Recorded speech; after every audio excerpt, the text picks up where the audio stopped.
দিছি। তুই বেশি বুঝোস, ব্যবসা বুঝোস, ফাজিল। ওর টাকাটা দিয়ে দিছিস, হয়তো ক্লিয়ার হয়ে গেছে, এখন আর পচা ডিম ফেরত দিব? মাথা মোড়া, সবাই টাকা দিয়ে দাও, দোকান যাবো চাঙ্গে। একটু পর পর টেয়ার লেগে হারায় থাকে বেটা, কি করবো দিমু না বয়ে থাকবো? আমার না জিগে তুই যদি কারোর টেয়া দেস তোর কান চালা এলাম। ভালো আছেন ভাই? ভাই আসসালামু আলাইকুম। ভাই ওই যে ওই দিন 300 টাকা বাকি আছিল, ওই টাকাটা রাখেন। তুই সর, দেন। থ্যাংক ইউ ভাই। দেখছস ভাই কত কষ্ট করে আয় পড়ছে। ভাই আজকে কিছু লাগে না? না ভাই, আসলাম আপনার টাকাটা দেওয়ার জন্যই। হ্যালো, আসসালামু আলাইকুম। কি বলেন ভাই এত তাড়াতাড়ি? আরে ভাই মালটা তো 3 দিন পর দেওয়ার কথা ছিল, আজকে এই মুহূর্তে পড়লে আমি টাকা দিব কিভাবে? না না ভাই, এটা আসলে আপনি খুব ভুল করছেন।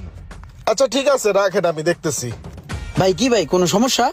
আরে না, ওই যে আমার একটা মাল আসার কথা 3 দিন পরে, 3 দিন পরের মালটা আজকে তাড়াহুড়া করে পাঠায় দিছে। এখন মনে করেন যে আমি ইমার্জেন্সি